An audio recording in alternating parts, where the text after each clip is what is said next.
My pregnant sister kicked me out, and my parents took her side, but they never expected I'd be the one paying the mortgage. Life as a single mom isn't a walk in the park, but for the last 5 years, it's been me and my daughter Lily against the world. I left her dad before she was even born. His cheating during my pregnancy was the final straw. I kicked him out, filed for child support, which he barely pays, and got back on my feet. Moving back in with my parents after the breakup seemed like the most sensible option. They offered to help, and I thought, why not? Family is supposed to support each other. For a while, it worked. I paid them rent and helped with groceries, which I thought was fair. My mom agreed to babysit Lily a few days a week so I could work, though she quickly started cutting corners on that promise. Instead of watching Lily, she'd leave her in front of the TV, or tell me she was too busy to help. It wasn't ideal, but at least Lily was safe, and I could afford to save a little money. Then Mia came back into our lives like a wrecking ball. I'll never forget walking into the house after work, exhausted but ready to spend some time with Lily, and there she was, my younger sister, sitting on the couch like she'd never left. She had this smug look on her face, her massive pregnant belly resting on her lap, and she barely acknowledged me when I walked in. Mia and I have never had the best relationship. Growing up, she was always the golden child. I was the one who got told to set a good example while Mia ran around acting like a brat. If she broke something, my parents would find a way to blame me. If she picked a fight, they'd say I should be the bigger person. That favoritism didn't stop when we became adults. If anything, it got worse. A few years ago, Mia married her husband Ben, and they moved to Germany for his job. I thought that distance might actually improve things between us. Out of sight, out of mind, right? Apparently not. My parents treated her like some kind of celebrity, constantly talking about how proud they were of her for starting a new life abroad. Meanwhile, I was juggling work, a newborn, and an absent partner, and the best I got was, well, that's just part of being an adult. So seeing Mia back home, sitting comfortably on the couch like she owned the place, was jarring. I wanted to ask a million questions, but before I could, my mom swept in with the answer. "Oh, Mia's back for good," she said, her tone cheerful like this was the best news ever. "For good?" I asked, trying to keep my voice neutral. Mia, ever the queen of snark, answered from her spot on the couch. "Yeah, we're staying here. Ben got a transfer back to the US, and this is just easier for us. Got a problem with that?" I bit my tongue, but the reality was sinking in fast. Mia wasn't just visiting, she was moving in permanently. My mom continued, "Well, Ben has company housing, but we thought it'd be best for Mia to stay here during her pregnancy, and after the baby comes, so we can help her." Help her? When I was pregnant, my mom barely visited me. She certainly didn't offer to let me move back in or help in any meaningful way. I had to scrape by on my own, hiring a nanny while working full-time because my mom couldn't be bothered. But for Mia, it was a completely different story. My mom was practically tripping over herself to make her comfortable, bringing her snacks, fluffing her pillows, and acting like she was a fragile princess. I tried to stay calm, but I couldn't help asking, "And what about space? There's not exactly a lot of room here." Before my mom could answer, Mia shot back, "Don't worry about it. We'll make it work." Her tone made it clear she didn't care how it affected me or Lily. In her mind, this house was hers now. My mom brushed off my concerns, saying, "Oh, we'll figure something out. Don't stress." I went to bed that night with a sinking feeling in my stomach. I couldn't shake the thought that this was going to turn into a nightmare. Mia hadn't changed one bit. She was still the same entitled, manipulative person she'd always been. And now she was about to take over the one safe space Lily and I had left. Over the next few days, the favoritism became even more blatant. My mom catered to Mia's every whim, cooking her meals, running errands for her, and even buying her special pregnancy pillows. Meanwhile, I was lucky if my mom offered to make Lily a snack. It wasn't just annoying, it was infuriating. The hypocrisy was glaring. But any time I tried to bring it up, my mom would shrug and say, "Well, Mia's pregnant. She needs more help right now." It wasn't just my mom either. My dad, who's usually quieter, suddenly became Mia's biggest supporter. He would sit and chat with her for hours about the baby, reminiscing about when we were kids as if I didn't exist. It was like Lily and I were invisible. Mia, of course, loved every second of it. She made snide comments about how I should be grateful to have a roof over my head, even though I was paying rent. She'd leave her stuff everywhere, take over the living room, and act like she was the only person who mattered. One night she even had the audacity to tell me, "You should be happy Mom and Dad are helping you. Not everyone's so lucky." Lucky? That was rich coming from someone who'd been handed everything her whole life. I wanted to snap back, but I knew it wouldn't make a difference. Mia wasn't the type to listen, and my parents certainly weren't going to take my side. I started to feel trapped. This house had always been my parents' domain, but now it felt like Mia's. No matter how much I paid in rent, or how much I contributed, it was clear that Lily and I were second-class citizens. I tried to focus on work and on being the best mom I could be for Lily, but the tension in the house was suffocating. Looking back, I should have seen the storm brewing. Mia's return wasn't just a reunion. It was the start of a battle for control, and in my parents' eyes I was never going to win. It didn't take long for things to spiral completely out of control. Mia had only been back for a week, and it already felt like she was running the house. My parents treated her like she was made of glass, catering to her every whim. She barked orders, left messes everywhere, and acted like she was doing me a favor by tolerating my presence. Meanwhile, I was still paying rent, cooking my own meals, and taking care of Lily without any help. The signs that something was brewing were subtle at first. Mia started complaining loudly about how crowded the house felt. She'd sigh dramatically every time I walked into the living room, or make snide remarks like, "It's hard to relax with all this chaos around." Chaos? Lily is the most well-behaved kid you could imagine, but Mia acted like my daughter was a tornado tearing through her precious space. My mom, of course, took Mia's side. "You have to understand. She's pregnant," she said one night after Mia had complained about Lily playing with her toys in the living room. "Pregnancy hormones can make you sensitive to noise and mess. She's sensitive to everything but her own attitude," I muttered under my breath. My mom didn't respond, but the look she gave me said it all. I was the problem in her eyes. Mia's complaints quickly turned into demands. One day, she announced, "I need the guest room for the nursery. It's too hard to keep everything in the bedroom." I looked up from the table where I was helping Lily with her homework. "You mean my room?" I asked, narrowing my eyes. "Well, yeah," Mia said, like it was the most obvious thing in the world. "You can move to the basement or something." "Excuse me? I pay rent here. You can't just kick me out of my room," I said. Mia rolled her eyes and turned to my mom, who was hovering nearby. "Mom, tell her this isn't a big deal. It's just temporary." My mom hesitated, glancing between us. "Sweetheart," she said, addressing me like I was a child. "You could make things easier on everyone if you just agreed.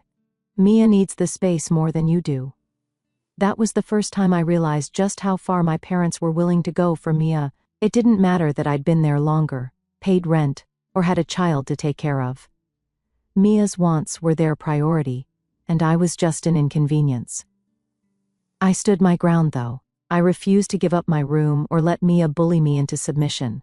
But the tension in the house kept building, and I started to feel like an outsider in my own home. Mia made snide comments about how I should have moved out by now, or how I was lucky Mom and Dad were so generous.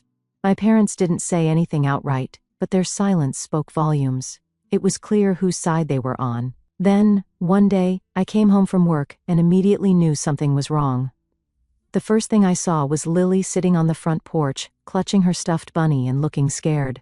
Next to her were my suitcases and boxes, everything I owned, packed up and dumped outside. "Mommy," Lily said, her voice trembling, "why is our stuff out here?" My heart sank. I knelt down, hugging her tightly. "It's okay, baby," I whispered, trying to keep my voice steady. "Let's go inside and figure this out."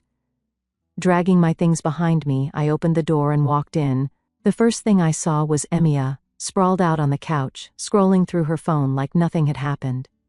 My mom was in the kitchen, and my dad was in his armchair, watching TV. It was as if tossing me out was just another normal day for them. "What is this?" I demanded, my voice shaking with anger. "Why is my stuff outside?" Mia barely looked up. "We needed the space," she said casually. "You were taking up too much room." My mom turned around, drying her hands on a dish towel. "Sweetheart, you always knew this arrangement wasn't permanent," she said, her tone annoyingly calm. "Mia's pregnant, and she needs peace and space. It's time for you to move on." "Move on?" I said. I pay rent here, I help with groceries. You think it's okay to just throw me and Lily out like this? My dad finally looked up from the TV, but instead of backing me up, he just said, "It's for the best. You'll figure it out." I couldn't believe what I was hearing. They weren't just kicking me out, they were doing it without a shred of guilt or remorse. And Mia? She was loving every second of it. The smug grin on her face made me want to scream. She'd gotten exactly what she wanted. Me and Lily out of the picture so she could have the house to herself. I realized then that arguing would be pointless. My parents had made their decision, and nothing I said would change their minds. Swallowing my anger, I grabbed Lily's hand, picked up our things and walked out. But as I left, I turned back and said, "You'll regret this." They didn't even flinch. My mom looked away, my dad went back to watching TV, and Mia smirked like she'd won some kind of prize. That night, I sat on the floor of a cheap motel room, holding Lily close while she slept. My anger was boiling over, but more than that, I felt hurt. These were my parents, the people who were supposed to love and support me, and they had chosen Mia over me without a second thought. But as I looked at Lily, so small and innocent, I knew I couldn't let this break me. I had to be strong for her. I wasn't just angry that they had kicked us out. I was furious at the sheer entitlement and disrespect they had shown. My parents had crossed the line, and I wasn't going to let them get away with it. They thought they could shove me and my daughter aside like we didn't matter while still expecting me to keep paying the mortgage on their house? Not happening. The first thing I did was call the bank. Years ago, when my parents had refinanced the house, I had co-signed the loan because their credit wasn't good enough on its own. At the time, I thought I was helping them out. What I didn't realize was that I'd be stuck paying the mortgage when they conveniently forgot to send in payments. For years I had covered for them because I didn't want to see them lose their home. But now I felt no such loyalty. "I'm calling to inform you," I told the bank representative, "that I will no longer be making payments on this loan." The representative seemed confused. "Are you sure, ma'am? Missing payments could lead to foreclosure." "That's fine," I said flatly. "The house isn't mine anyway." The weight lifted off my shoulders almost immediately. For years I had been tied to that house, pouring money into it while my parents treated me like an inconvenience. Now they'd have to deal with the consequences. Next, I called a lawyer. I wanted to make sure that what they had done, throwing me and Lily out without notice, wasn't legal. It turned out that, while they couldn't technically evict me since I wasn't on the lease, my rent payments gave me certain tenant rights. The lawyer assured me that I could file a complaint or pursue damages if I wanted. Just knowing I had options gave me some peace of mind. With those two calls out of the way, I turned my focus to finding a new place to live. It wasn't easy. Affordable apartments were hard to come by, and most places either had long wait lists or weren't in neighborhoods I felt comfortable raising Lily in. But after a few days of searching, I found a small one-bedroom apartment that fit my budget. It wasn't ideal, but it was ours. No one could kick us out, and that alone was worth everything. A week after I moved into the apartment, the calls from my mom started. At first, she sounded angry. "How could you do this to us?" she snapped. "Do you have any idea what kind of stress you're putting on Mia? She's pregnant, for God's sake." I laughed bitterly. "Stress? You mean the kind of stress you put on me and Lily when you threw us out?" "Funny how that didn't matter to you." "We didn't throw you out," she said defensively. "We just needed more space. You were going to leave eventually anyway." "Sure, Mom, whatever helps you sleep at night," I said. After that, her tone shifted. She started guilt-tripping me, telling me how much trouble they were in without my mortgage payments. "Your father's pension doesn't cover everything," she said, "and now we're behind on bills. Do you really want us to lose the house?" "Yes," I said simply. "You threw us out. You don't get to demand my help." My dad was no better. He left a voicemail saying, "You're being selfish. This is still your family, and family takes care of each other." Selfish? That word stung, considering everything I had done for them over the years. I'd put my own financial stability at risk to keep a roof over their heads, and they had the nerve to call me selfish. I deleted the voicemail without responding. Then there was Mia. Oh, Mia. If I thought she was entitled before, I hadn't seen anything yet. She started sending me passive-aggressive texts almost daily. "Thanks for making my pregnancy even harder. Hope you're proud of yourself.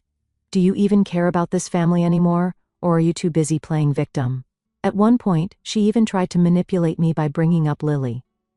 What kind of example are you setting for your daughter, teaching her to abandon family when times get tough? Real classy. I didn't reply to any of her messages. Mia thrived on drama, and I wasn't about to give her the satisfaction of a response. But each text only reinforced my decision to cut ties. These people didn't care about me or Lily, they only cared about what I could do for them. A few weeks later, the foreclosure notice arrived at my parents' house. I know this because my mom called me, crying hysterically. "They're going to take the house," she wailed. "Do something." "Like what?" I asked, genuinely curious. "You're the ones who wanted me gone. Now you're getting what you wanted." "You don't understand," she sobbed. "Mia can't handle this kind of stress right now. She's not as strong as you." I couldn't help but laugh. "Oh, I'm strong now? That's funny, considering you've spent my entire life treating me like I was second best." "Figure it out, Mom, I'm done." Meanwhile, Lily and I were settling into our new apartment. It wasn't fancy, but it was cozy. I decorated her room with fairy lights and her favorite cartoon characters, and we spent our weekends exploring the nearby parks and playgrounds. For the first time in years, I felt free. No more walking on eggshells around Mia, no more bending over backward to please parents who didn't appreciate me. It was just me and Lily, and that was more than enough. One evening, as I was tucking Lily into bed, she looked up at me and said, "I like it here, Mommy. It feels safe." Her words brought tears to my eyes. This tiny apartment wasn't much, but it was ours. No one could take it away from us, and that meant everything. By the end of the month, my parents were in full-blown panic mode. They called almost every day, alternating between begging for my help and trying to guilt-trip me. Mia even tried sending messages through mutual friends, claiming that I was tearing the family apart. But I held firm. For the first time in my life, I wasn't letting them manipulate me. They had made their choices, and now they were dealing with the consequences. And honestly, it felt good to finally stand up for myself. By the time the foreclosure process started, my parents were in full-on meltdown mode. I wasn't actively keeping tabs on them, but it was impossible to ignore the constant phone calls, voicemails, and even texts from relatives trying to convince me to help the family. Apparently, my parents had told everyone a highly edited version of events. According to them, I had abandoned them during a difficult time and refused to support my family, leaving poor Mia to suffer undue stress during her pregnancy. No mention of them kicking me and Lily out, of course, just me being the selfish daughter who stopped paying the mortgage. The calls started getting creative. My mom, Emily, left increasingly desperate voicemails. "We raised you, and this is how you repay us? Your father is beside himself. Please think about Mia. Her baby's due any day now, and the stress is unbearable. Do you really want to see us homeless? How will that look to Lily when she's older?" It was always the same tune. Emotional manipulation wrapped up in a guilt trip. I stopped listening to the messages after a while. The few I accidentally answered were more of the same, with my mom swinging between sobbing and yelling about how I was tearing the family apart. Then there was Mia. Oh, Mia. She didn't just stop at guilt-tripping me, she escalated. She began posting on social media, painting me as the villain. Screenshots of these posts started coming to me through mutual friends. One thing I've learned is that family isn't always there for you when it matters most. Some people are just heartless. Can't believe how cruel some people can be, especially during a time as sacred as pregnancy. I guess money matters more than family to some. At first I ignored it, but when a friend of mine messaged me saying, "Why is Mia saying you made her homeless?" I realized just how far she was willing to go. Mia wasn't just trying to guilt me, she was outright lying. I thought about addressing it, but decided against it.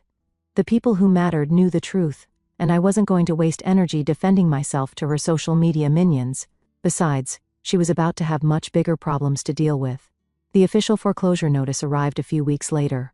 My mom called me immediately, hysterical. "They're taking the house. What are we going to do?" she cried, her voice cracking. "That sounds like a you problem," I replied coolly. "I don't live there anymore, remember?" "Sweetheart, please," she begged. "Mia has nowhere to go, and you know your father's pension barely covers the basics. We're going to lose everything." "That's what happens when you rely on someone and then stab them in the back," I said. "Maybe next time you'll think twice before kicking out the person keeping a roof over your head." My dad, Robert, tried a different approach. He called later that day, his tone quieter but no less entitled. Look, I know things got heated, but you don't want to see us homeless, do you? Think about Lily. How would you feel if she turned her back on you one day? Funny, I said. You mean like how you turned your back on me and Lily when you tossed us out? Maybe she'd be better off learning not to tolerate people who treat her like garbage. He hung up after that. As the foreclosure progressed, the cracks in their perfect family facade started to show. Mia was livid. From what I heard through mutual contacts, she couldn't believe my parents had let things get this bad. She blamed them for not stepping up financially, as if they hadn't already bent over backward to accommodate her. They should have figured out a way to keep the house, she allegedly told one friend. I'm pregnant. What am I supposed to do now? Ben, her husband, wasn't thrilled either. He'd apparently been footing most of their bills since they moved back to the States, and now, with a baby on the way, he was losing patience with Mia's entitled attitude. By the time their baby was born, Ben had had enough. He left her, citing irreconcilable differences, which I assumed was code for, I'm tired of dealing with her nonsense. Mia, of course, played the victim, posting teary-eyed selfies with captions like, single mom life is so hard when no one supports you. And some people just aren't cut out for real commitment. Meanwhile, my parents had no choice but to move into a small apartment in a less than desirable part of town. My mom took a part-time job at a pharmacy, something she hadn't done in decades, and my dad's pension barely covered their bills. Their once comfortable lifestyle had crumbled, and the reality of their choices was finally hitting them. I couldn't help but feel a little vindicated. For years they had relied on me, taking my financial contributions for granted while treating me like an afterthought. Now, they were facing the consequences of their entitlement, and it was clear they weren't handling it well. My mom called again, crying about how hard things had gotten. We can barely afford groceries, she sobbed. We had to sell the dining room set to cover rent last month. I don't see how that's my problem, I said calmly. You made your choices. Now live with them. Mia tried one last-ditch effort to rope me back in. She sent me a long-winded text, blaming me for everything that had gone wrong in her life. You ruined my pregnancy, turned mom and dad against me, and now you're just sitting back and watching us suffer. I hope you're happy with yourself. I stared at the text for a long time before deleting it. I didn't owe Mia anything, not an explanation, not an apology, and certainly not my help.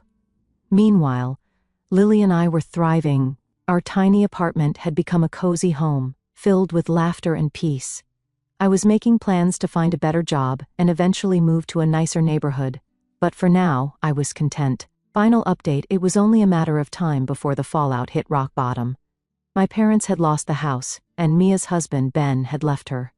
The house was gone, the bills were piling up, and all their bridges seemed to be burned. Meanwhile, Lily and I were doing better than ever.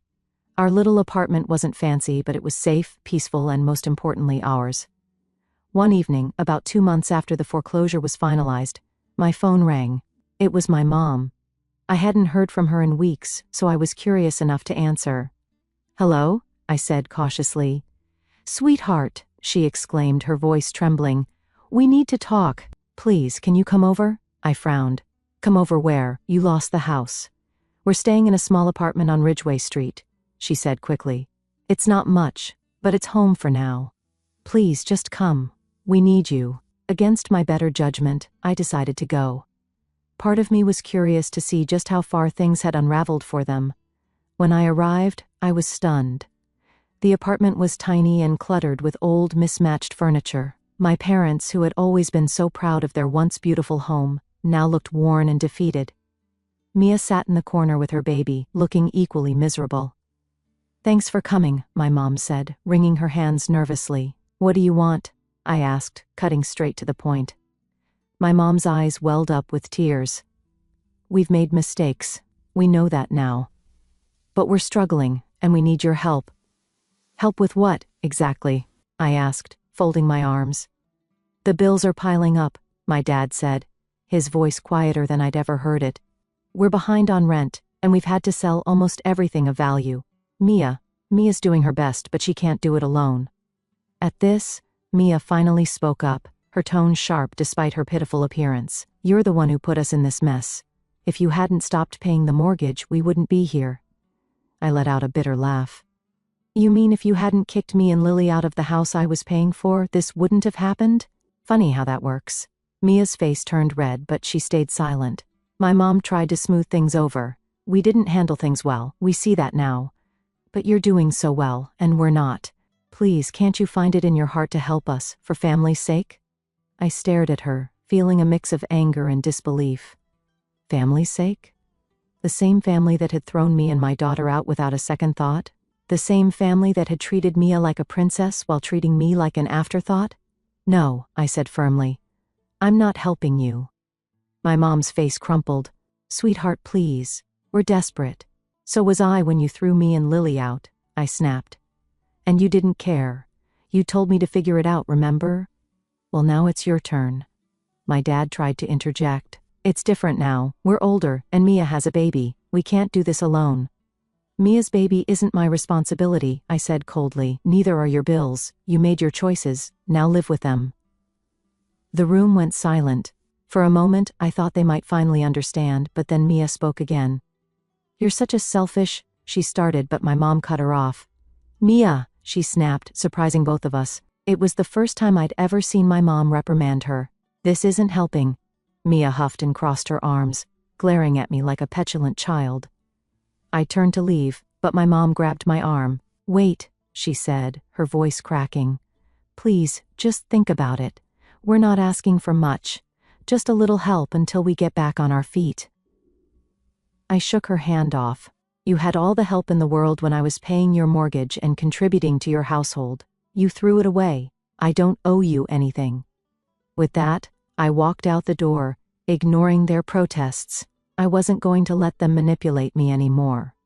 Over the next few weeks, the calls came less frequently, but when they did, they were even more desperate. My mom left voicemails sobbing about how hard things were. We've hit rock bottom, she said in one. I don't know how much longer we can hold on. Mia, meanwhile, continued her social media tirades, painting herself as the victim of heartless family betrayal. Friends occasionally sent me screenshots, but I didn't care. Let her play the victim. I knew the truth, and so did anyone who mattered. Then, one day, the calls stopped entirely. I heard through a distant relative that my parents had moved into an even smaller place, and were selling off what little they had left. Mia had reportedly ended up in a shelter with her baby, still clinging to the belief that the world owed her something. Meanwhile, Lily and I were thriving. Our little apartment had become a cozy sanctuary, filled with laughter and love. I had found a better job, one that allowed me to save up for the future on weekends. Lily and I would explore parks, visit museums, or just enjoy quiet evenings at home. Watching her smile and play reminded me why I had made the choices I did. She deserved a happy, stable life, and I was determined to give it to her. One night, as we sat on the couch watching her favorite movie, Lily turned to me and said, I like it here, Mommy. It's just us, and it's perfect. Her words brought tears to my eyes. For so long, I had let my family's toxicity dictate my life. Now I was free, and for the first time in years, I felt truly at peace. My parents and Mia had made their choices, and now they were facing the consequences. As for me, I had finally found my strength.